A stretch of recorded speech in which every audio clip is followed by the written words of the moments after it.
এইভাবে আর কতদিন ম্যাম? রাতের আঁধারে এই কাজ করি আমরা। যদি কেউ জানতে পারে তখন কি হবে ভাবতে পারছেন? চুপচাপ থাক, এত কথা বলছিস কেন? তোর চাকরি না গেলেই হলো, আর কেউ জানতে পারবে না। তারপরে ম্যাম, আমার অনেক চিন্তা হয়, না জানি কখন কে দেখে ফেলে। আপনার রুমে আসার আগে বেয়াদব, মুখটাই নষ্ট করে দিলে। ভাগ তো এখন এখান থেকে। আবার যখন ফোন দেব তখন চলে আসিস। সরি ম্যাম, আসতে পারবো না। শরীরটা অনেক ক্লান্ত, আর প্রত্যেক দিন আমার এইসব করতে ভালো লাগে না। আপনি বিয়ে করেন, আপনি বিয়ে করে নিলেই তো পারেন ম্যাম। প্রত্যেক দিন এইসব করাটা অনেক গুনাহ কাজ, আমি আর করতে পারবো না। কুত্তার বাচ্চা, তো এত বড় সাহস আমার মুখের ওপর কথা বলিস? আমি যা চেয়েছি তাই আজ পর্যন্ত পেয়ে এসেছি, আর তোর কথা শুনে আমার বিয়ে করতে হবে? হ্যাঁ, তোকে যখন বলবো তখন আসবি, আমাকে সুখ দিবি, তুই মজা নিবি, চলে যাবি। এত কথা শুনতে চাইনি। আর তোকে কি মাগনাই কাজ করাই নাকি? এর জন্য তো তোকে অনেক টাকা দেই। যদি বেশি বাড়াবাড়ি করিস তাহলে তোকে চাকরি থেকে বের করে দিব, মিথ্যা অপবাদ দিয়ে। উল্টো দেখবি তোর না খেতে পেয়ে রাস্তায় মারা যাবি। সরি ম্যাম, ভুল হয়েছে। আর সরি বলতে হবে না, যা এখান থেকে। আর হ্যাঁ, ফোন করলেই চলে আসিস। নেক্সট টাইম থেকে তুই যদি মুড নষ্ট করে দিস তাহলে তোর একদিন কি আমার যে কয়দিন লাগে। মাথা নিচু করে নেহার কথা শুনছিল স্বাধীন। তারপর রুম থেকে বের হতে যাবে দরজা দিয়ে, অমনি পিছন থেকে নেহা স্বাধীনের কলার চেপে ধরে আর নিচের দিকে এগিয়ে নিয়ে আসে। ওইদিকে কোথায় যাচ্ছিস? হ্যাঁ, ব্যালকনি দিয়ে গাছ দিয়ে নিচে নেমে যা, কেউ দেখে ফেলবে আবার। ঠিক আছে ম্যাম। এখন যা তো বাল, মুডটাই নষ্ট করে দিল। তোকে যে কি করতে ইচ্ছে করছে। তারপর নেহা বিরক্ত হয়ে খাটের উপর বসে পড়ে, ফোন দেখতে লাগে। অন্যদিকে স্বাধীন গাছ থেকে নিচে নেমে নিচে তার রুমে চলে যায়। দরজা খুলে রুমে প্রবেশ করে দেখে টেবিলের উপরে তার ফোন রিং হচ্ছে। স্বাধীন ভাবতে লাগে এত রাতে কে ফোন করলো। আবার আমতা আমতা করে ফোনের কাছে যায়, দেখে তার বোন। চিন্তিত হয়ে ফোন রিসিভ করতেই ও পাশ থেকে বলতে লাগে, ভাইয়া কোথায় তুমি? জলদি বাসায় আসো, মা অনেক অসুস্থ, তোমার কথা বারবার বলছে, আমার অনেক ভয় হচ্ছে, আমি কি করব বুঝতে পারছি না ভাইয়া, প্লিজ তুমি আসো।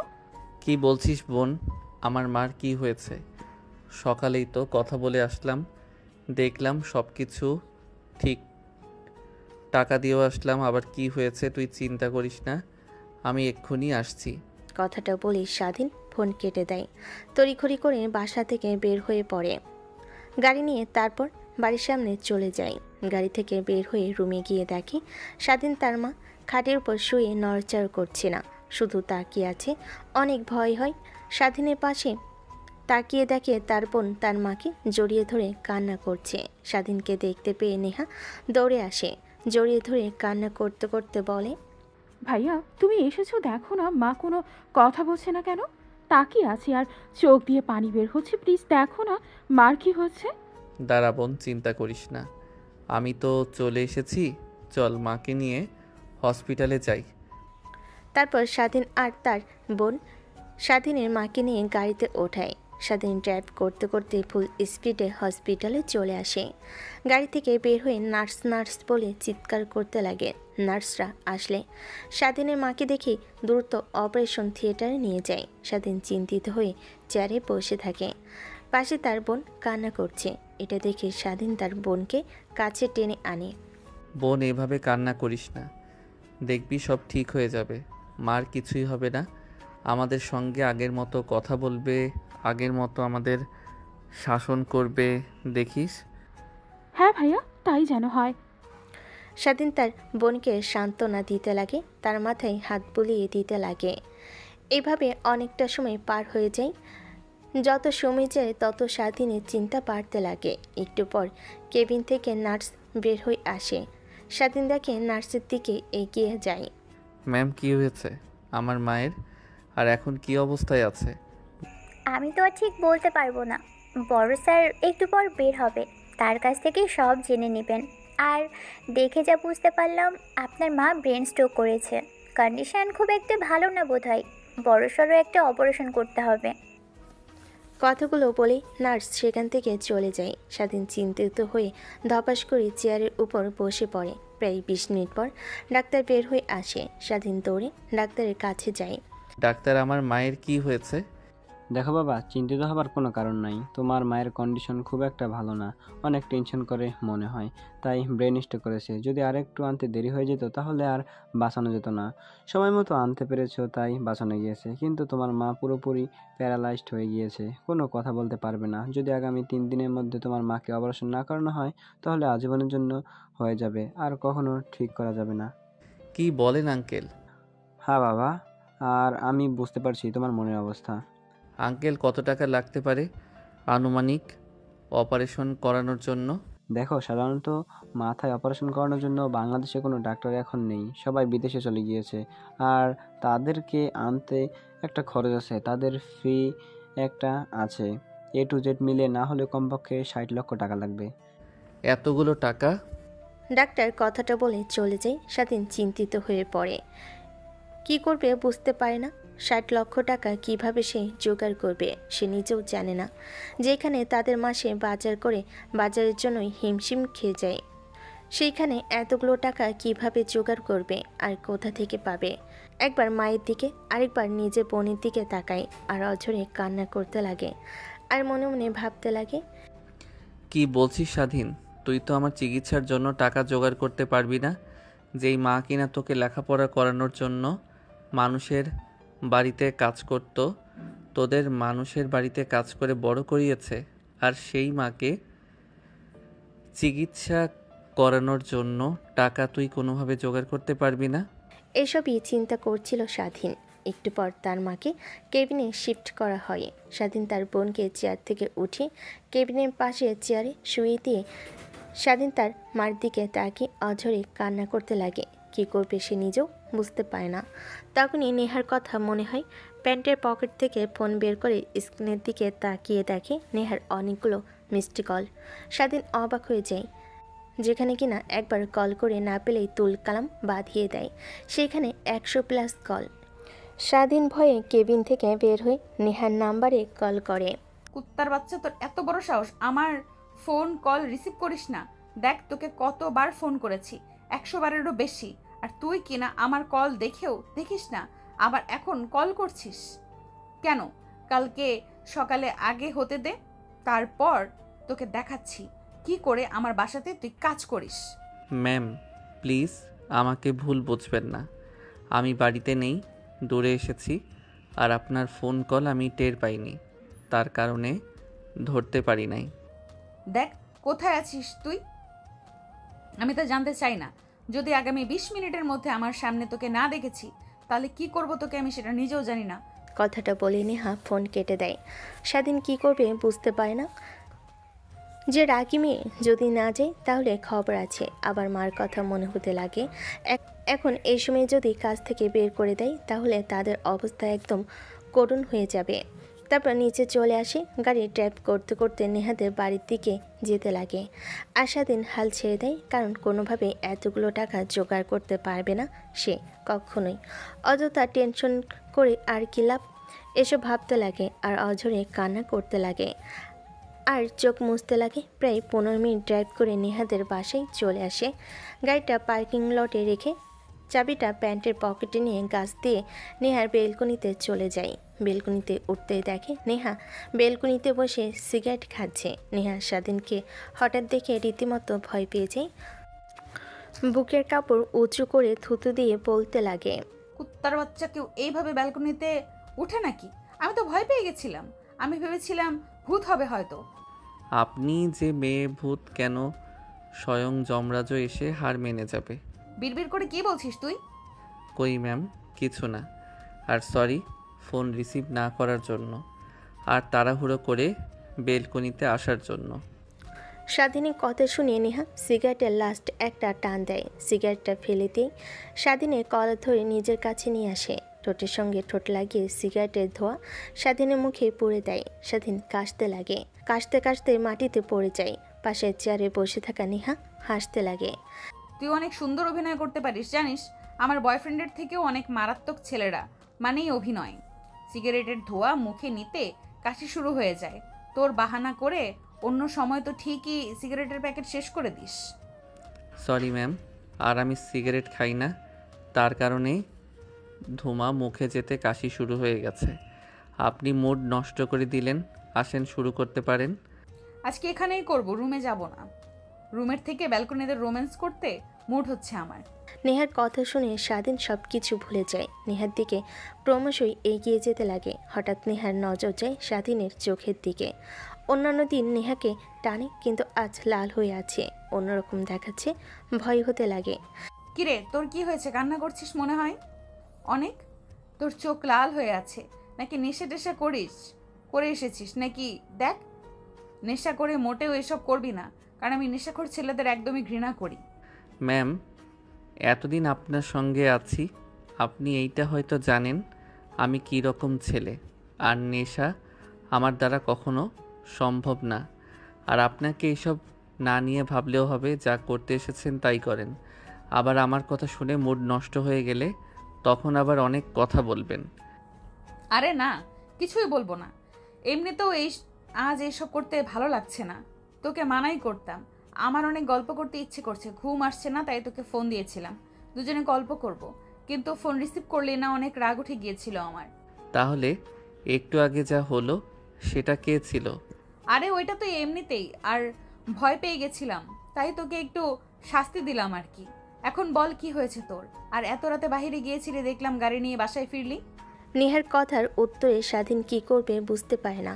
আকাশের দিকে তাকিয়ে গম্ভীর একটা নিঃশ্বাস ফেলে বলতে লাগে, ম্যাম, আপনার রুম থেকে গিয়ে আমার রুমে দেখি ফোন বাজে টেবিলের উপরে।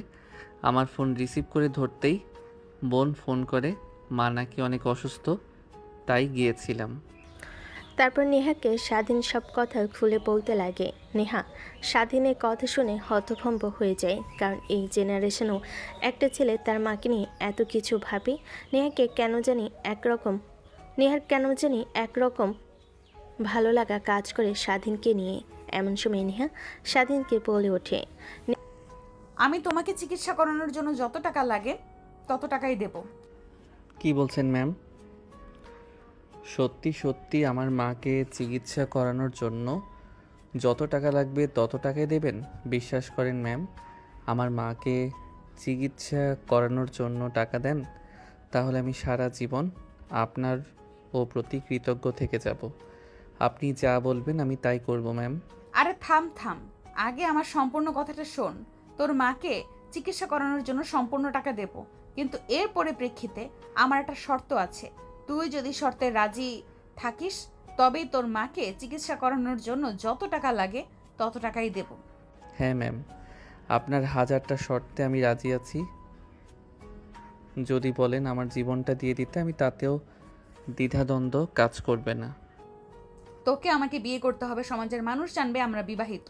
তুই আমার সঙ্গে একই রুমে থাকবি, কখনোই আমার কাছ থেকে স্ত্রীর অধিকার চাইবি না। যখন আমার মুড হবে তখন তোকে ডাকবো, আমার কাছে আসবি, আমাকে ভালোবাসবি, আবার চলে যাবি, কিন্তু কখনোই আমার কাছ থেকে স্ত্রীর অধিকার পাবি না।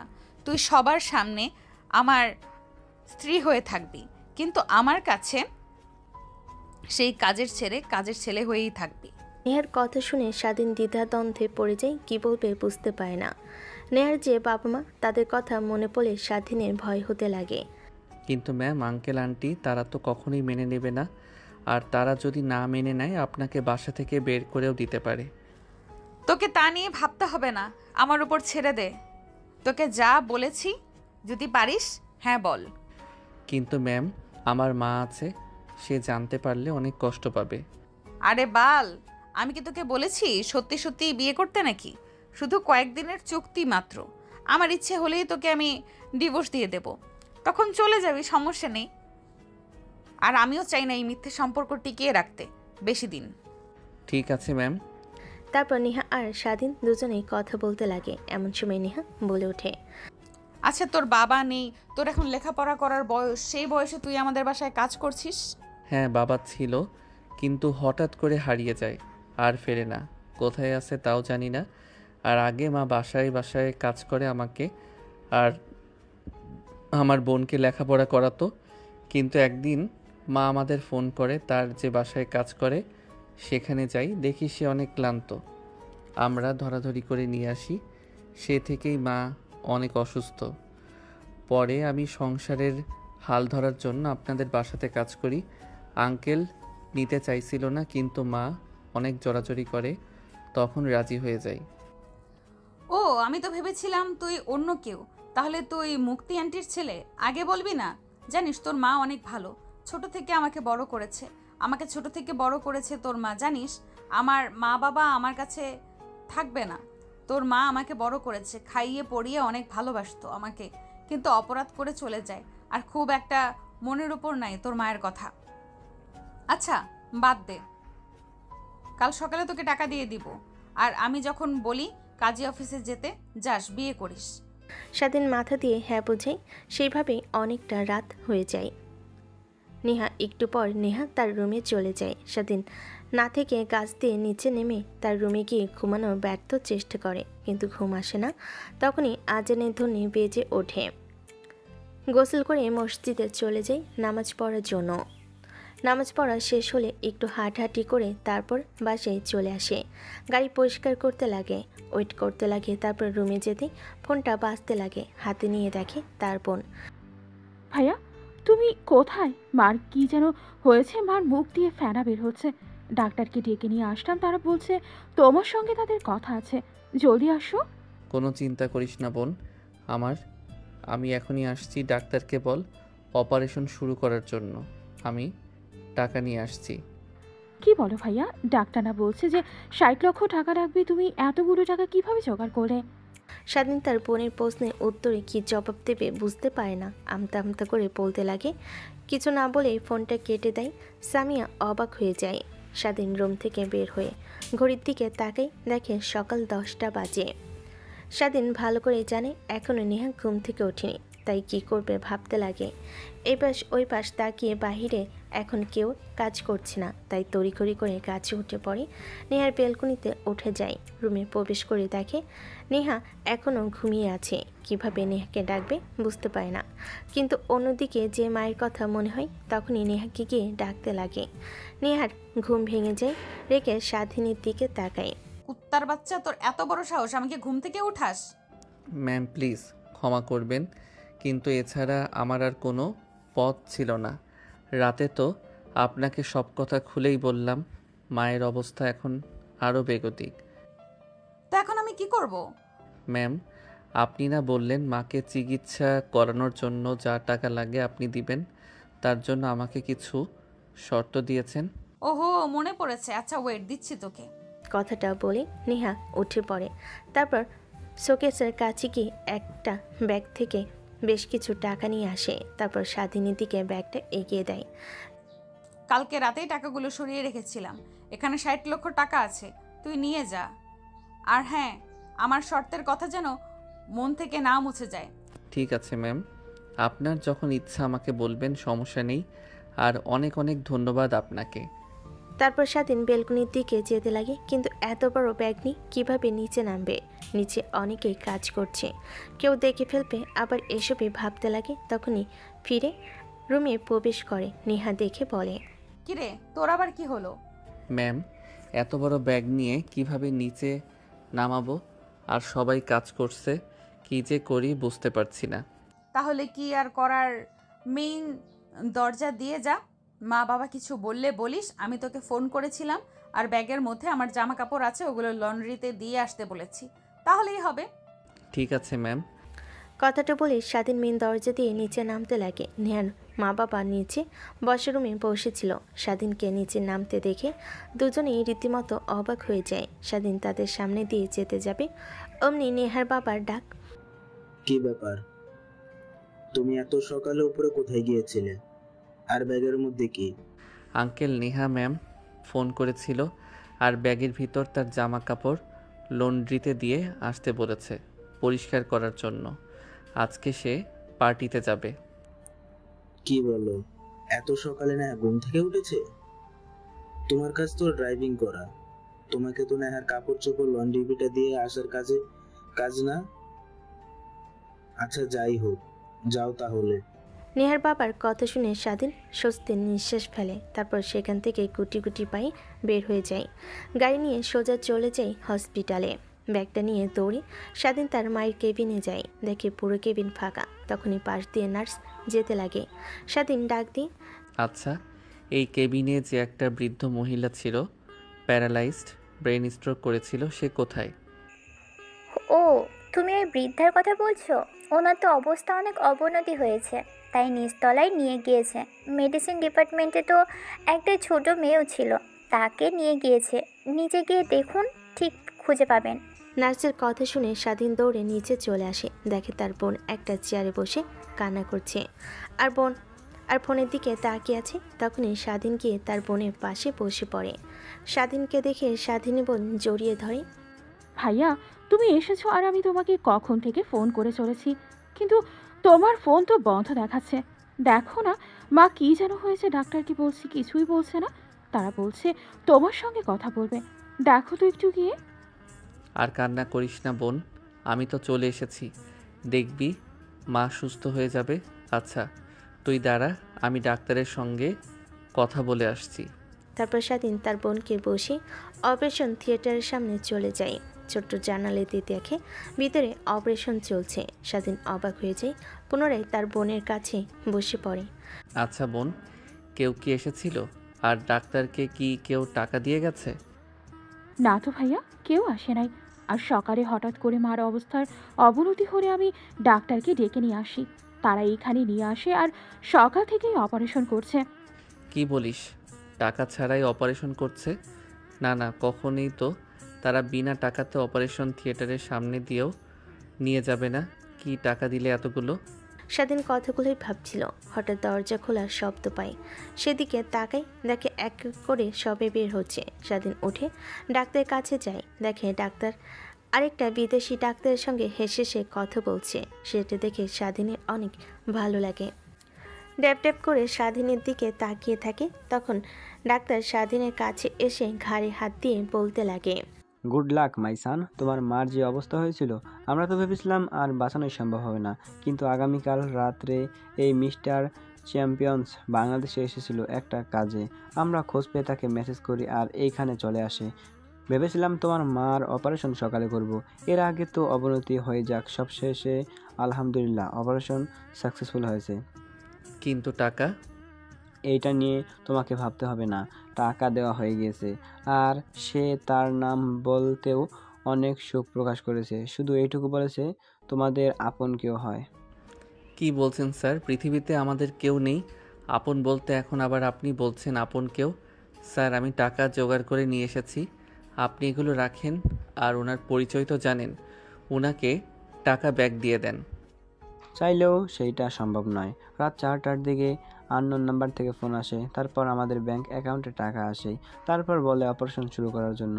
আমরা কিছু বলবো এর আগে ফোন কেটে দেয়। এখন আসছি, আর একটু পর কেবিনে শিফট করা হবে, তখন গিয়ে কথা বলতে পারবে। দেখবে তোমার মা আগের মতো হয়ে গেছে একদম। অনেক অনেক ধন্যবাদ আপনাকে। কিভাবে যে আপনার ঋণ শোধ করব তা জানা নেই আমার। স্বাধীনের কথা শুনে ডাক্তারটা হাসতে হাসতে সেখান থেকে চলে যায়। স্বাধীন ভাবতে লাগে, কে তাদের আপনার কে এতগুলো টাকা দিয়ে গেল। তারপর স্বাধীন তার বোনের কাছে বসে পড়ল। ভাবতে লাগে নেহার কাছ থেকে এতগুলো টাকা নিয়েছে, সে কি করবে এখন।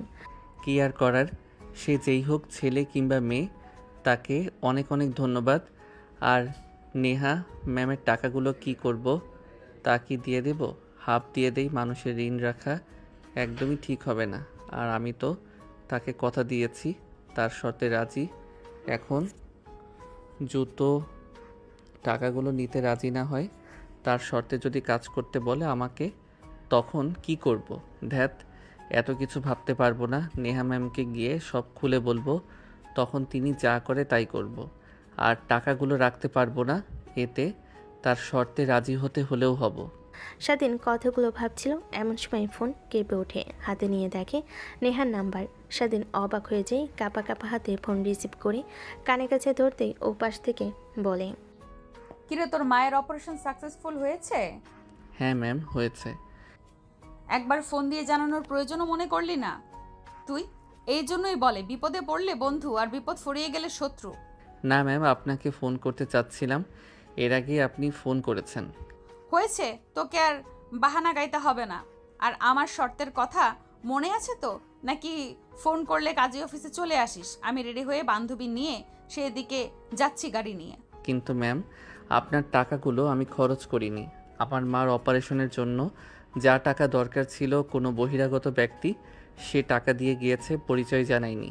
ও আচ্ছা, ভালো। তা এখন তুই কি করবি? আমার টাকা আমাকে ফিরিয়ে দিবি নাকি শর্তে রাজি হবি? নেহার কথায় স্বাধীন কি বলবে বুঝতে পারে না, চুপ করে থাকে। নেহা স্বাধীনের ঘন ঘন নিঃশ্বাস স্পষ্ট শুনতে পায়। দেখ, আমি যা বলি তা করে ছাড়ি।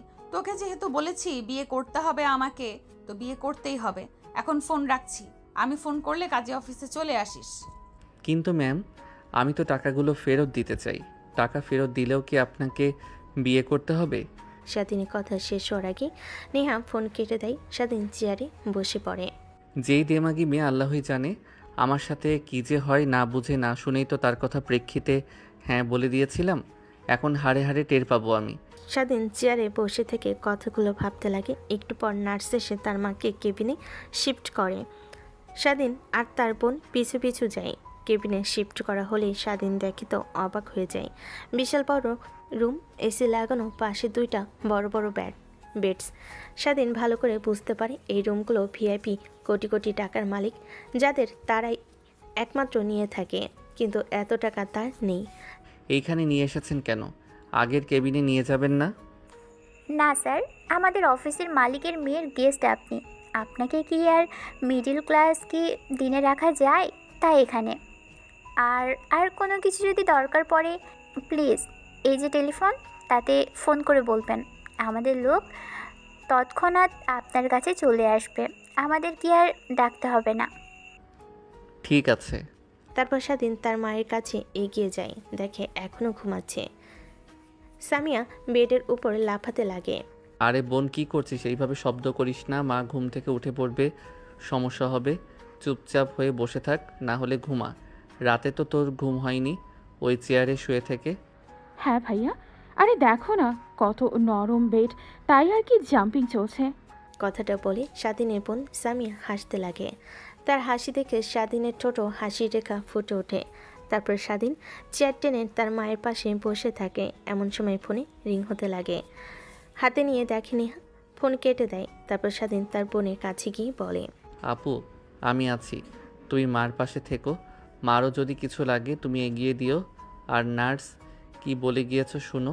সেই তো কিছু প্রয়োজন হলে এই ফোনটা তুলে বলো, তারা চলে আসবে। আমি কাজে যাচ্ছি, মা উঠলে বলো আমি সময় মতো ঠিক চলে আসবো। ঠিক আছে ভাইয়া, আর আসার সময় তুমি মনে করে আমার জন্য চকলেট নিয়ে আসো। যদি না নিয়ে আসো তাহলে তোমাকে কিন্তু আমি কেবিনে ঢুকতে দেবো না, এই বলে দিলাম। ঠিক আছে আপু, মনে থাকবে আমার। কথাটা বলে স্বাধীন কেবিনে বাইরে বের হয়। আবার ফোন ভাইব্রেশন হতে লাগে। হাতে নিয়ে দেখে নেহা তড়িঘড়ি করে রিসিভ করার সঙ্গে সঙ্গে ও পাশ থেকে নেহার রাগান্বিত কণ্ঠ। কুত্তার বাচ্চা, তোকে এত করে ফোন করেছি, তুই ফোন রিসিভ করিস নাই? কাজী অফিসে তোর জন্য অপেক্ষা করছি। তুই যদি 10 মিনিটের মধ্যে না আসিস, তোর 14 গোষ্ঠী আমি তছনছ করে ফেলবো। সরি ম্যাম, আমি কেবিনের মধ্যে ছিলাম, প্লিজ একটু সময় দিন, আমি চলে আসছি। তারপর স্বাধীন নেহাকে ফোনের মধ্যে পৌঁছাতে লাগে। এমন সময় ভিআইপি কেবিন দিয়ে বের হতে যাবে, হঠাৎ উপরের দিকে নজর যায়। দেখেন নেহার বাবা বড় বড় করে ছবি, মনে হয় হাসপাতালটা যখন উদ্বোধন করা হয় সে লাল রেবন ফিতা কাটছে। পাশে বড় বড় অক্ষরে হসপিটাল মালিকের নাম লেখা আছে, যেখানে স্পষ্ট নেহার বাবার নাম। স্বাধীনে আর বোঝার কিছু বাকি রইল না। হসপিটাল থেকে বের হয়ে গাড়ি নিয়ে সোজা কাজী অফিসে চলে আসে। পার্কিং করে ব্যাগটা হাতে নিয়ে কাজী অফিসের ভিতরে ঢুকেই দেখে সেখানে আগে থেকে নেহা বসে আছে, আর পাশেই তার সব বান্ধবীরা। নেহা স্বাধীনকে দেখতে পেয়ে উঠে আসে, ঠাস ঠাস করে স্বাধীনের গালে থাপ্পড় লাগিয়ে দেয়। কুত্তার বাচ্চা, এতক্ষণ বসে থাকিস আমাকে জানিস না? আমি গরমের মধ্যে বসে থাকতে পারি না, আমার শরীর থেকে ঘাম বের হচ্ছে, আমার মেকআপ সব নষ্ট হয়ে যাচ্ছে। সরি ম্যাম, আসলে রাস্তায় অনেক জ্যাম ছিল, তাই আর কি আসতে একটু লেট হয়ে গেল। হয়েছে, তোকে আর কৈফিয়ত দিতে হবে না। এই নে প্যাকেটটা, সাইটের রুম আছে, যা সেখানে গিয়ে এগুলো পরিধান করে আয়। ম্যাম, কিগুলোর মধ্যে? স্বাধীনের কথা শুনে নেহার রাগ উঠে যায়, ঠাস ঠাস করে থাপ্পড় লাগিয়ে দেয়।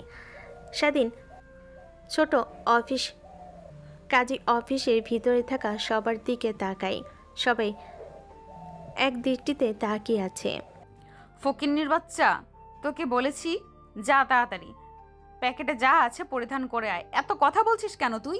নেহার ধমকে স্বাধীন হাত থেকে প্যাকেটটা নিয়ে রুমে চলে যায়। তারপর খুলে দেখে পাঞ্জাবি, শেরওয়ানি আর জুতা, সেগুলো পরিধান করে নেয়। তারপর কাজের সামনে থাকা চেয়ারে বসে পড়ে। তারপর কাজী সাহেব বিয়ের কার্যক্রম শুরু করে। তারপর বিয়ে পড়ানো শেষ হলে নেহা বাহিরে চলে আসে। তারপর তার বান্ধবীদেরকে সুন্দর করে কয়েকটা পিক উঠিয়ে নেয়। তারপর গাড়িতে উঠে বসে। স্বাধীন ড্রাইভ করতে করতে একটা রেস্টুরেন্টের কথা বললেই নেহা সেইখানে নিয়ে যায়। তারপর খাবার অর্ডার করে দেয়। সবাই খেতে লাগে। স্বাধীন খাচ্ছে না দেখে নেহার পাশে থাকা তার বান্ধবী বলে,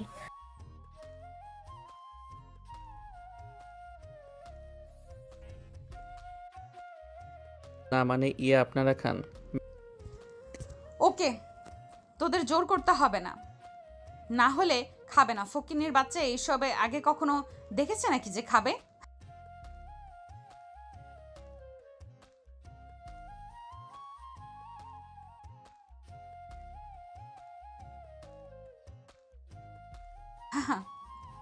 তোরা কাকে দুলা ভাই বলছিস? জানিস একে আমার বাসার সামান্য 2 টাকার কাজের ছেলে।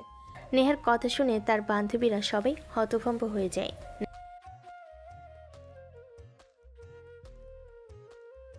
হ্যাঁ, ও আমার বাসায় কাজ করে।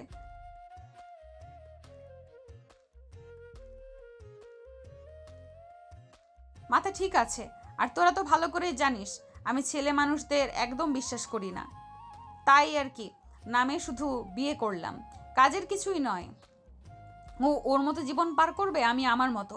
যদি বাবার পছন্দের ধনী ঘরের ছেলেকে বিয়ে করতাম তাহলে তো আর এরকম করতে পারতাম না।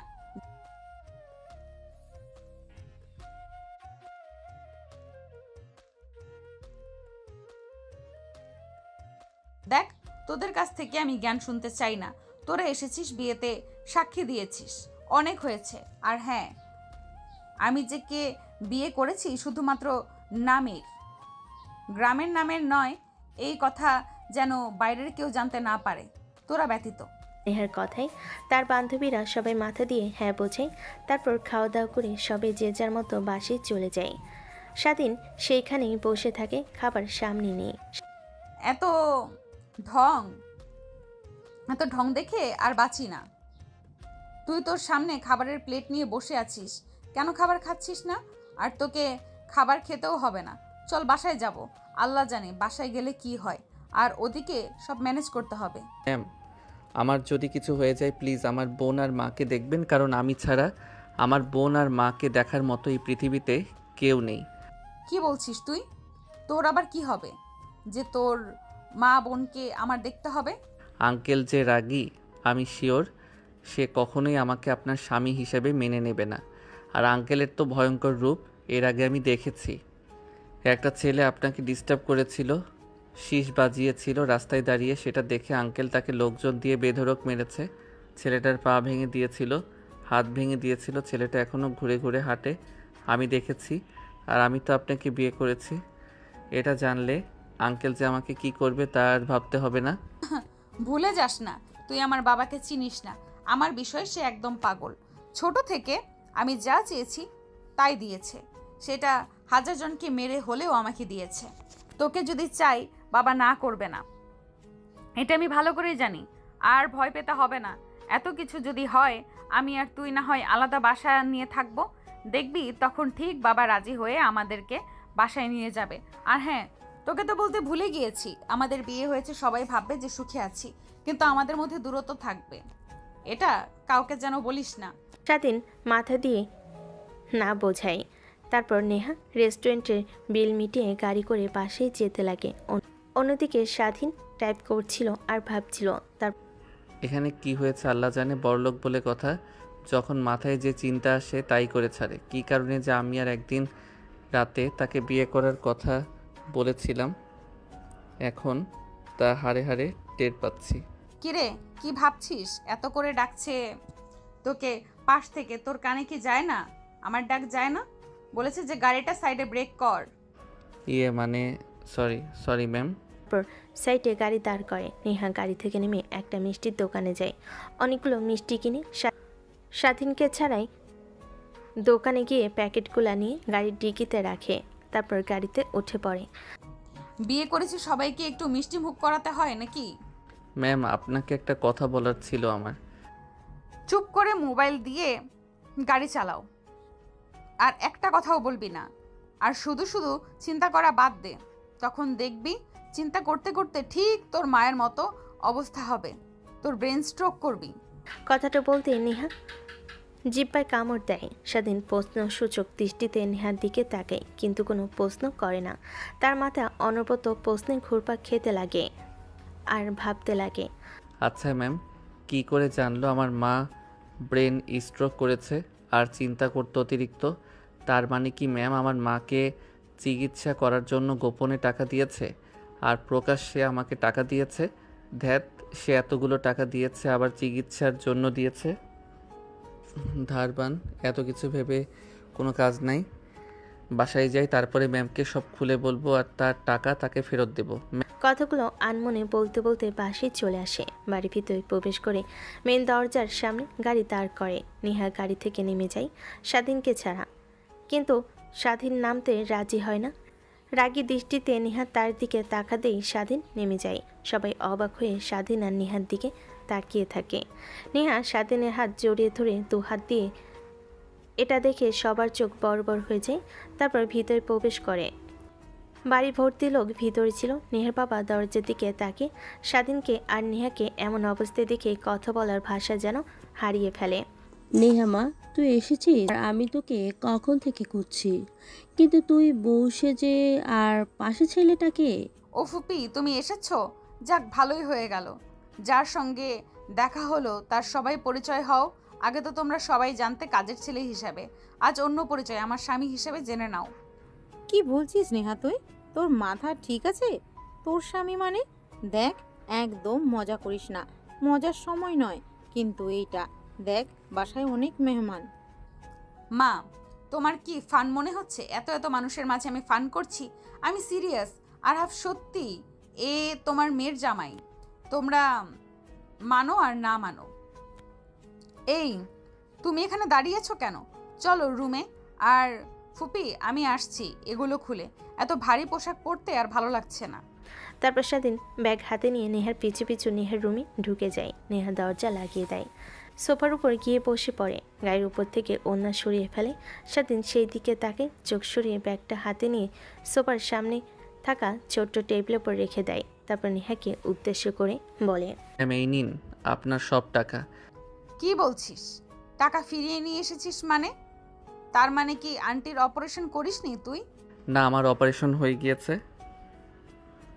কোনো এক অজ্ঞাত ব্যক্তি সব টাকা পরিশোধ করে দিয়েছে, তাই আর টাকা লাগেনি। আর আমি এত টাকার কি করব, তাই আপনার টাকা আপনাকে ফিরিয়ে দিলাম। আমি এ টাকা দিয়ে কি করব? তোর সঙ্গে চুক্তি ছিল টাকার বিনিময়ে আমাকে বিয়ে করবি, সবার সামনে আমার সাথে অভিনয় করবি। তো তোর কাছে রাখ। কোনো কারণে প্রয়োজন লাগবে তোর? না ম্যাম, প্রয়োজন হবে না আমার। আর আমি যেহেতু কথা দিয়েছি আমি অভিনয় করব, সমস্যা নেই। কথাটা বলে স্বাধীন রুম থেকে বের হতে যাবে, পিছন থেকে বলতে লাগে, কিরে, কই যাচ্ছিস তুই? ম্যাম, আমার রুমে যাচ্ছি। আমারও এইসব পড়ে থাকতে আর ভালো লাগছে না, তাই ফ্রেশ হয়ে আসি। আজ থেকে এটাই তোর রুম। এই যে সোফা দেখছিস, এখানে থাকবি, না হয় নিচে থাকবি। আমি কাজের লোকদের বলছি, তারা তো সব জামা কাপড় নিয়ে আসবে। না ম্যাম, তার দরকার হবে না। নেহার রাগ মাথায় উঠে যায়। গলা চেপে ধরে দেওয়ালের সঙ্গে। গলায় জোর ফুটেছে তোর, তাই না? ভুলে যাস না তোকে বিয়ে করেছি শুধু মানুষকে দেখানোর জন্য, আর তুই সেটারই ব্যবহার করছিস। দেখ, আমি যা বলবো আমার কথা মতো তুই চলবি, বুঝলি? না হলে তোর মা বোনের যে কি করব আমি নিজেও জানি না। ম্যাম প্লিজ, তাদের কোনো ক্ষতি করবেন না, যা করার আমাকে করেন। হ্যাঁ, আমি আপনার কথা মতোই চলবো। এই তো, এখন ঠিক আছে। তারপর স্বাধীনকে নেহা ছেড়ে দেয়। স্বাধীন গলায় দুহাত দিয়ে ধরে থাকে। নেহা স্বাধীনের দিকে তাকে একটা হাসি দিয়ে সোফায় বসে সিগারেট জ্বালিয়ে খেতে লাগে। স্বাধীন স্বাভাবিক হলে উঠে দাঁড়ায়। নেহার পাশে গিয়ে দাঁড়ায়। তখনই তার মাথায় একটা কথা ঘুরপাক খেতে লাগে। মুখ ফুটে বলে ফেলে, আচ্ছা ম্যাম, একটা কথা বলবেন? আপনাকে তো দেখি মাঝে মাঝেই সিগারেট খেতে। আচ্ছা, সিগারেট খেলে কি উপকার হয়? শুনেছি তো সিগারেট খাওয়া ক্ষতি, ওর প্যাকেটের গায়েও লেখা থাকে তা। সিগারেট খাওয়া ক্ষতি অনেককে খায়, কারণ তার ফলে সব কষ্ট মুছে ফেলা যায়। কি বলেন? সিগারেট খেলে দুঃখ কষ্ট ভুলে থাকা যায়? হ্যাঁ যাই তো, তুই একদিন চেষ্টা করিস, দেখবি ঠিক পারবি। আর কোনো দুঃখ নেই, কষ্ট নেই, আমার দরকার পড়বে না আপনি খান। একটু পর দরজার করানার শব্দ পায়। দরজা খুলে দেখে কাজের ছেলেরা হাতে 2টা ব্যাগ স্বাধীনের দিকে এগিয়ে দেয়। স্বাধীন গিয়ে দরজা আটকিয়ে দেয়। দেখে তার জামা কাপড় বের করে ওয়াশরুমে চলে যায়। ফ্রেশ হয়ে রুমে এসে দেখে নেহা একটা মধ্যবয়স্ক মেয়ের সঙ্গে কথা বলছে। মা, কাজটা তুই মোটেও ঠিক করলি না। তোর মা বাবার মনে অনেক আঘাত পেয়েছে। তুই তাদের একমাত্র মেয়ে, তাদের অনেক স্বপ্ন ছিল তোকে ধুমধাম করে বিয়ে দেবে। এভাবেই মা বাবার মনে কষ্ট না দিতেও পারতি। দেখো ফুপি, আমি চাই না আমার জীবন নষ্ট করে দিক ঠিক তোমার মতো।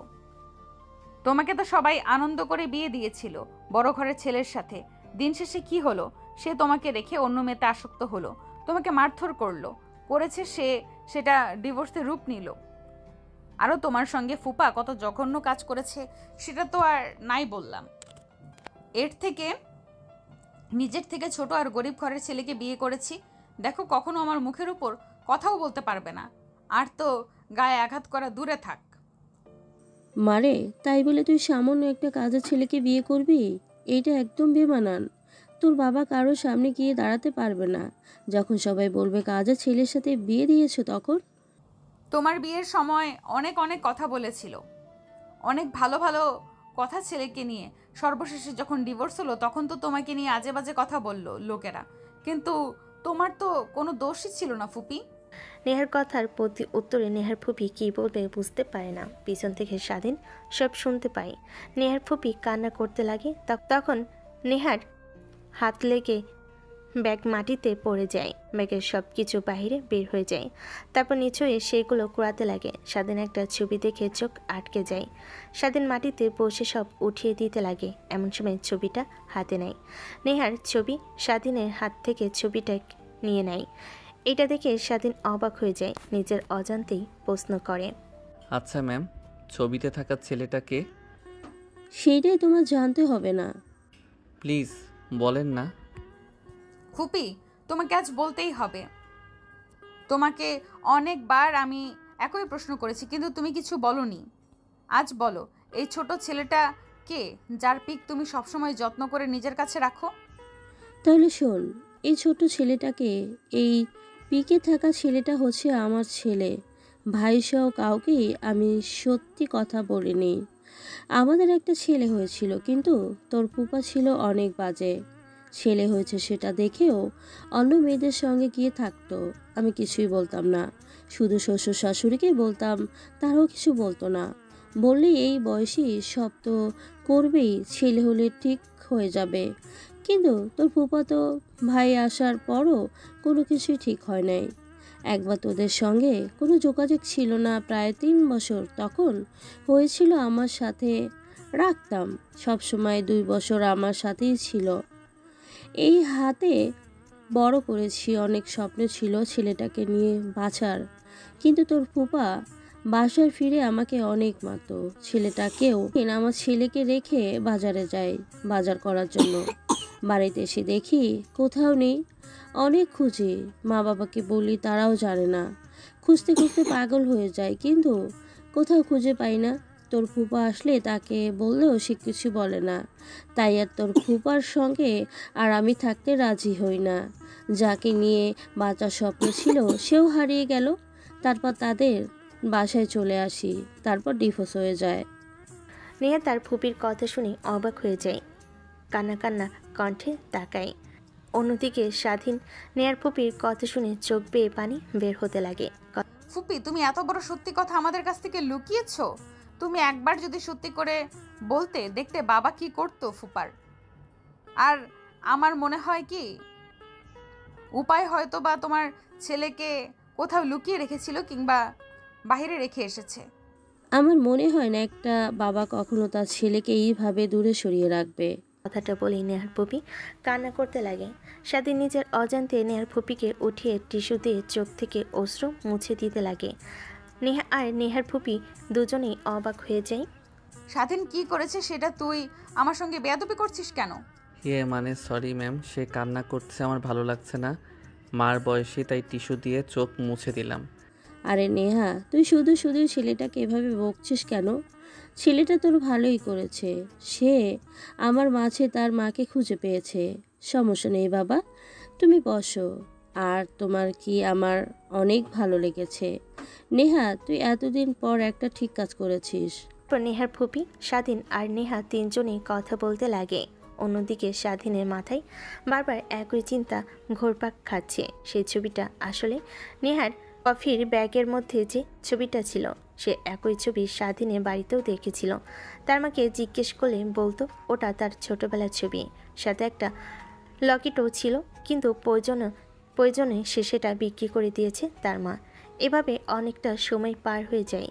বিকেল 6টা হলে স্বাধীন বেলকনিতে দাঁড়িয়ে পরিবেশটা উপভোগ করতে লাগে। নেহার রুমে আসতেই স্বাধীন নেহার কাছে যায়। নেহার ম্যাম, আঙ্কেল আন্টি তারা কি ঠান্ডা হয়েছে নাকি এখনও আপনার উপর আর আমার উপর রেগে আছে? একটু সময় লাগবে, বাট ঠিক হয়ে যাবে, কোনো টেনশন করো না তুমি। ঠিক আছে ম্যাম, তাহলে আমি আসছি। মার কাছে যেতে হবে, সেই সকালে এসেছি। বোনের কাছে ফোন করেছিলাম, মার জ্ঞান ফিরেছে, আমাকে সে দেখতে চায়। আচ্ছা তাহলে যাও, আর হ্যাঁ, সময় মতো বাসায় চলে আসো, এমনিতেই পরিস্থিতি বুঝতে পারোস। অনুমতি পেয়ে স্বাধীন বাহিরে চলে আসে তড়িঘড়ি করে। ঠিক গাড়ির স্টার্ট দিয়ে বের হতে লাগে। ঠিক তখনই মনে পড়ে যায় নেহার বলা কথা, যে তুমি করে বলেছে, যেখানে কিনা তুই ছাড়া কথাই বলতো না। কি হলো নেহা ম্যাম, আমাকে তুমি করে বললো নাকি? আমার মনের ভুল, এত টেনশন নিতে আর পারছি না। একে তো মা আর ওই নেহার ফুপিকে নিয়ে টেনশনে আছি, তার মধ্যে এত চাপ। কিন্তু আমি শিওর যে নেহার ফুপি আবার মা। আমাকে শুধু সত্যিটা জানতে হবে মার কাছ থেকে।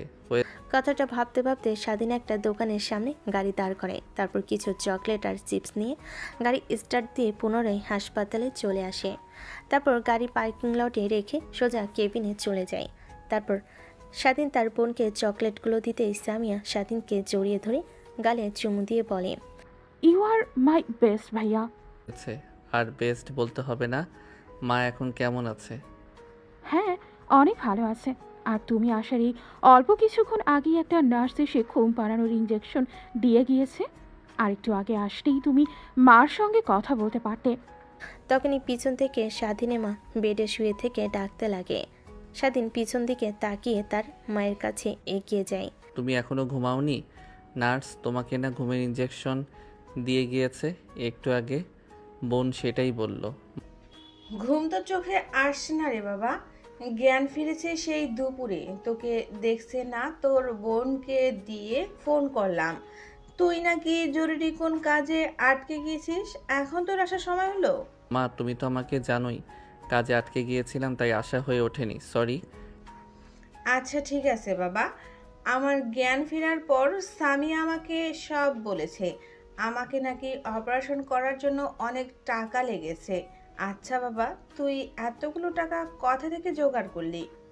স্বাধীন কি বলবে কিছু বুঝতে পারে না, আমতা আমতা করে বলতে লাগে, কিরে বাবা, কথা বলছিস না কেন?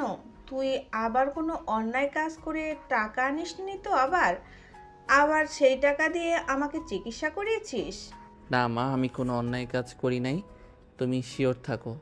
তারপর স্বাধীন তার মায়ের সাথে আরও অনেক কথা বলতে লাগে। কথা বলতে বলতে এক পর্যায়ে স্বাধীন তার মাকে বলে, আচ্ছা মা, একটা কথা সত্যি করে আমাকে বলবে, আমি কি সত্যি তোমার ছেলে? কি বলতে চাচ্ছিস? তুই আমার ছেলে নয় তো কার ছেলে? অন্য কারো? ছোট থেকে তোকে বড় করেছি এই 2 হাত দিয়ে। তুমি তো আমাকে ছোট থেকে বড় করেছো, এটা তো আমি জানি, কিন্তু তুমি কি আমার জন্মদাত্রী মা? স্বাধীন মা স্বাধীনের এমন কথা শুনে অবাক হয়ে যায়। কি বলবে সে বুঝতে পারে না। স্বাধীন স্পষ্ট তার মায়ের চোখে অবাক চাহনি দেখে। এমন সময় স্বাধীন তার মায়ের হাত মাথায় উঠিয়ে তার মাথায় হাত রেখে বলেন, মা, আমার মাথায় হাত রেখে তুমি সত্যি কথা বলো প্লিজ। আমি কি তোমার জন্মদাত্রী ছেলে নাকি? তুমি ছোট্ট থেকে আমাকে লালন পালন করে বড় করেছো। হ্যাঁ বাবা, আমি তোর জন্মদাত্রী মা নই, কিন্তু বিশ্বাস কর, আমি তোকে আমার ছেলের মতো করেই তোকে মানুষ করেছি। কখনোই তোকে বুঝতে দেইনি তুই আমার ছেলে নোস।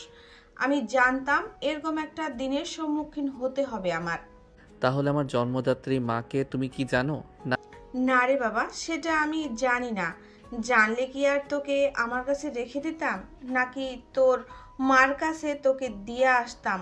তোকে আসলে একদিন আমি কাজ করে বাসায় ফিরছিলাম, তখন দেখি একটা মাতাল লোক তোকে একটা ময়লার স্তূপের পাশে রেখে যায়। তুই সেখানেই বসে থাকিস।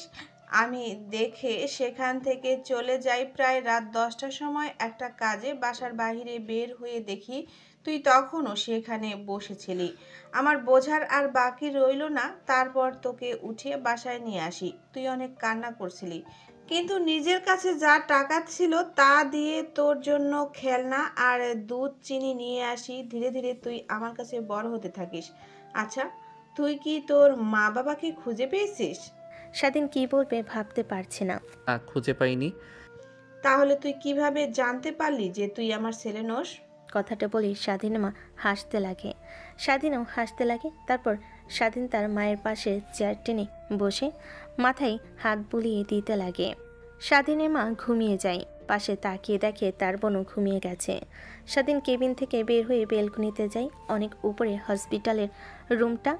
ঠান্ডা বাতাস শরীরে লাগতেই কি যেন করবে সে নিজেও জানে না। আনমনে চাঁদের দিকে তাকিয়ে ভাবতে লাগে। এমনিতেই কেন জানি আমার মনে হলো, তাই তোমাকে মজার ছলে প্রশ্ন করলাম আর তুমি সব সত্যি কথা বলে দিলে। এরকম একটা দিন দেখব কখনো ভাবতেও পারি নাই। আগে জানতাম গরিব ঘরের ছেলে আমি। ভালোই তো চলছিল সব কিছু, কেন এক অজানা রহস্য নিজের কাছে উন্মোচন হলো। এখন কি করব? তার সামনে গিয়ে কি সত্যি কথা বলবো? তা তো কখনোই আমাকে মেনে নেবে না, বিশ্বাসও করবে না। না, পরিচয় দিয়ে আর কী করবো বলো তো? হয়ে উঠেছি, সে তো নিজের মতো করে চলছে। আমি যদি তার কাছে চলে যাই তাহলে আমার মা আর বোনের কি হবে, তাদের কে দেখবে? কথাগুলো ভাবতে লাগে। তখনই ঘড়ির দিকে নজর যায়। দেখে রাত অনেক হয়ে গেছে, 10টা বাজছে। সেদিন কেবিন থেকে বের হয়ে সোজা গাড়ি নিয়ে নিহাদের বাসায় চলে আসে। পার্কিং লটে গাড়ি রেখে মেন দরজা দিয়ে ভিতরে প্রবেশ করে। দেখেন সবাই খাবার টেবিলে বসে খাবার খাচ্ছে। এমন সময় স্বাধীনকে দেখে নেহা বলে, তুমি এসেছো আর আমি তোমাকে ফোন করতে নিয়েছিলাম। আচ্ছা আসো, সবাই বসেছে, একসঙ্গে খাবার খাই। না, আপনারা খান, আমি বাইরে থেকে খেয়ে এসেছি। দেখো, আমি ভালো করেই জানি তুমি কিছু খাওনি। এত কথা না বাড়িয়ে আসো তো। কথাটা বলে নেহা স্বাধীনের দিকে রাগী দৃষ্টিতে তাকায়। স্বাধীন ভয় পেয়ে চেয়ার টেনে নেহার পাশে বসতে। নেহার বাবা উঠে পড়ে। এমন সময় নেহার ফুপি বলে, আরে তুই কোথায় যাচ্ছিস? খাবার রেখে বয়, খাবার খা। আমি একটা চাকরের সঙ্গে বসে এক টেবিলে খাবার খেতে পারবো না। দেখ দিন দিন তুই কেমন যেন হয়ে যাচ্ছিস। ফকির কাকে বলছিস? তোর মেয়ের জামাই, বুঝলি? তুই যদি তোর মেয়ের জামাইকে ছোট করে দেখিস তাহলে মানুষজন আর কি বা বলবে? নেহার ফুপির কথা শুনে নেহার বাবা বসে পড়ে, খাবার খেতে লাগে। স্বাধীন খাবার টেবিলে বসতেই খাবার দেয়, খেতে লাগে। হঠাৎ নেহা বেশম খেলে স্বাধীন নেহার দিকে এক গ্লাস পানি এগিয়ে দেয় খাওয়ার জন্য। চিন্তিত হয়ে পড়ে, মাথায় হাত দিতে লাগে, গলায় হাত দিতে লাগে। নেহার মা বাবা ফুপি দেখে অবাক হয়ে যায়। ম্যাম, ঠিক আছেন আপনি? আর এখন ঠিক আছি, এত চিন্তা করতে হবে না। আর বসো, তুমি তোমার খাবার খাও। ঠিক আছে ম্যাম, আপনিও খান। তারপর স্বাধীনের সে চেয়ারে বসতে লাগে। এমন সময় নেহার ফুপির নজর যায় স্বাধীনের কানে ঘাড়ের দিকে। দেখে গোল করে অনেকটা কালো অংশ, যেটা জন্মদাগ। নেহার ফুপি অবাক হয়ে যায়। স্বাধীনের কাছে খানিকটা এগিয়ে যায়, মোবাইলের লাইট অন করে ভালো করে দেখতে লাগে। নেহার ফুপি এই অবস্থা দেখে নেহার বাবা মা সবাই অবাক হয়ে যায়। ফুপি কি করছো? এইসব লাইট দিয়ে কি দেখছো স্বাধীনের ঘাড়ে? নেহার কথা নেহার ফুপির কানে পৌঁছে না। খাবারের প্লেট রেখে স্বাধীনকে উঠিয়ে শক্ত করে জড়িয়ে ধরে কপালে চুমু খেতে লাগে। নেহার বাবা মা নেহা উঠে দাঁড়ায়। বাবারে, তুই এতদিন আমাকে রেখে কিভাবে থাকতে পারলি? আবার আমার চোখের সামনে এসেও আমাকে পরিচয় দিসনি। আমি তো নিজেই জানতে পারলাম, আজকে কি করে বলতাম হাফ, আর আমাকে আপনি বিশ্বাস করতেনই বা কি করে? একটা মা তার ছেলেকে হাজার হাজার বছর পরেও ঠিক চিনতে পারে। তোর ঘাড়ের কালো দাগটাই দেখে আমি চিনতে পারছি। ঠিক তোর জন্মের সময় এই কালো দাগটা ছিল। আমি দেখতাম আর হাসতাম। হঠাৎ একদিন তোর বাবা এর মদ খেয়ে এসে আমাকে বোতল দিয়ে ঢেই দেয়, তখন তোর এই কালো জায়গাতে বোতল লেগে কেটে যায়। পরে সেই কালো জায়গাতে কাটার কারণে মধ্যে সাদা একটা দাগ পড়ে যায়। ফুপি তুমি কি বলছো? স্বাধীন তোমার ছেলে মানে? হ্যাঁ রে মা, কালকে তো তোকে বললাম এটাই সেই ছেলে যাকে আমি হারিয়ে ফেলেছি। আর ভাইয়া ভাবি, আপনারা তো জানেন না পুরোটা বিষয়। তারপর নেহার ফুপি নেহার বাবা মাকে সব কথা খুলে বলে। স্বাধীন কি বলবে বুঝতে পারে না। সবাই খাওয়া দাওয়া করে বসার রুমে বসে কথা বলতে লাগে। দেখুন, আপনি না থাকায় আমার একটা ফ্যামিলি হয়ে উঠেছে। আমার মা আছে, ছোট্ট একটা বোন আছে, আমি তাদেরকে রেখে কখনোই থাকতে পারবো না। এত বছর পর তোমাকে কাছে পেয়েছি বাবা, আমি হারাতে চাই না। আর তোমার মা আর বোন আছে, তাদেরকে নিয়ে আসো, একসঙ্গেই থাকবো আমরা। কিন্তু কোনো কিন্তু নয় বাবা, আমি যা বলেছি তাই করো, তুমি তো আমার বাসা ছিল। তারপর স্বাধীন তার মায়ের কথা বলতে লাগে। সবাই শুনে অনেক ভয় পেয়ে যায়, কিন্তু পরিশেষে স্বাধীনের কথা শুনে সবাই অনেক খুশি হয়ে যায়। পাশ থেকে নেহা মিটিমিটি হাসতে লাগে। সেটা স্বাধীনের চোখে আড়াল হয়। 10 দিন পর মা তোমাকে যে বলেছে এইটাই হচ্ছে আমার সেই মা, আর এটা হচ্ছে আমার আঙ্কেল আন্টি। আঙ্কেল আন্টি বলছো কেন? শ্বশুর আর শাশুড়ি বা বাবা মাও বলতে পারো। আসসালামু আলাইকুম ভাইজান। আপনাদের কথা অনেক বলছিল স্বাধীন, আর আজকে দেখা হয়ে গেল। যাক, অনেক অনেক ধন্যবাদ আপনাকে আমার ছেলেকে এত বড় করে তোলার জন্য। শুধু জন্ম দিলেই যে মা হওয়া যায় না, সেটা আপনাকে না দেখলেই একদমই বুঝতে পারতাম না। ধন্যবাদ দিতে হবে না। আপনার ছেলে আমার কাছে জামানত হিসেবে ছিল, বড় হয়েছে, তার মাকে সে খুঁজে পেয়েছে, এটাই আমার কাছে অনেক বড় আনন্দ আর পাওয়ার। আর বাবা, আমাকে যেমন ভালোবাসিস, তোর এই মাকেও তেমনি ভালোবেসে তোর জন্মদাত্রী মা। আর বোন, আমার ছেলেকে আপনি দেখে শুনে রাখবেন। অনেক কষ্ট করে বড় করেছি, অনেক ভালোবাসা দিয়ে। আরে বোন, এভাবে কথা বলছেন কেন? আপনার ছেলে আপনারই থাকবে আজীবন। নেহার ফুপি স্বাধীনের মা আর বোনকে তাদের সঙ্গে থাকতে বলে। স্বাধীন মা থাকতে রাজি হয়। স্বাধীন মা থাকতে রাজি হয় না, এক পর্যায়ে জড়াজড়িতে রাজি হয়ে যায়। এভাবে দিনটা পার হয়ে যায়। রাত হলে সবাই খাওয়া দাওয়া করে যে যার রুমে চলে যায়। স্বাধীন রুমে এসে দেখে নেহা নাইট ড্রেস পরে আয়নার সামনে দাঁড়িয়ে চুল আঁচড়াচ্ছে। স্বাধীন সেই দিকে তাকে সোফায় গিয়ে শুয়ে পড়তে লাগে। তখনই নেহা বলতে লাগে, আহারে কত কষ্ট লাগে, ছেলেটা 10 দিন হলো বিয়ে করেছে, আজও পর্যন্ত বাসর রাতও করতে পারলো না। ভাসুরাল করব কোথায়? বিয়ের আগে যা করার তা তো করেছি। কি জানোয়ার, কি বললি তুই? দাঁড়া, তোকে দেখাচ্ছি। আর বললাম, বলেছি যে যা করার বিয়ের আগেই তো করেছি। বাসরত তো বিয়ের আগেই করে ফেলেছি। ধ্যাৎ, কোথায় তুই জোর করে আমার কাছে আসবি? সব জোর করে করবি তা কিছুই না, সব আমাকেই করতে হবে। কিছুই করতে হবে না, শুধু পারমিশন দিন তাহলেই চলবে। হ্যাঁ, পারমিশন দিলাম। অন্য কোনো মেয়ের দিকে একদমই তাকানো যাবে না আমাকে ছাড়া, আর অন্য কোনো মেয়েকে ভালোবাসা যাবে না। আমার অনেক রাগ, এই রাগ না ভাঙিয়ে কোথাও যাওয়া যাবে না। আর হ্যাঁ, অনেক ভালোবাসি। আমিও অনেক ভালোবাসি। কথাটা বলে স্বাধীন নেহাকে তার উপর থেকে সরিয়ে কোলে তুলে নেয়, খাটে গিয়ে ফেলে দেয়। নেহা স্বাধীনের দিকে লোহুক কাতর দৃষ্টিতে তাকায় আর জিব্বা দিয়ে ঠোঁট ভিজাতে লাগে। স্বাধীন পাগল হয়ে যায়, নেহার উপর ঝাঁপিয়ে পড়ে। আর জানতে হবে না তারা বাসর করছে, আপনারা বিয়ে করেন, তাহলে জানতে পারবেন বাসর ঘরে কি হয়। তো দর্শক, আজকের গল্পটির থেকে এখানেই বিদায় নিচ্ছি। আর অপেক্ষা করুন পরবর্তী গল্পের জন্য। সেই পর্যন্ত ভালো থাকবেন এবং লাইক কমেন্ট শেয়ার করে আমাদের সাথেই থাকুন। আর নতুনরা কিন্তু সাবস্ক্রাইব করতে ভুলবেন না। আল্লাহ হাফেজ।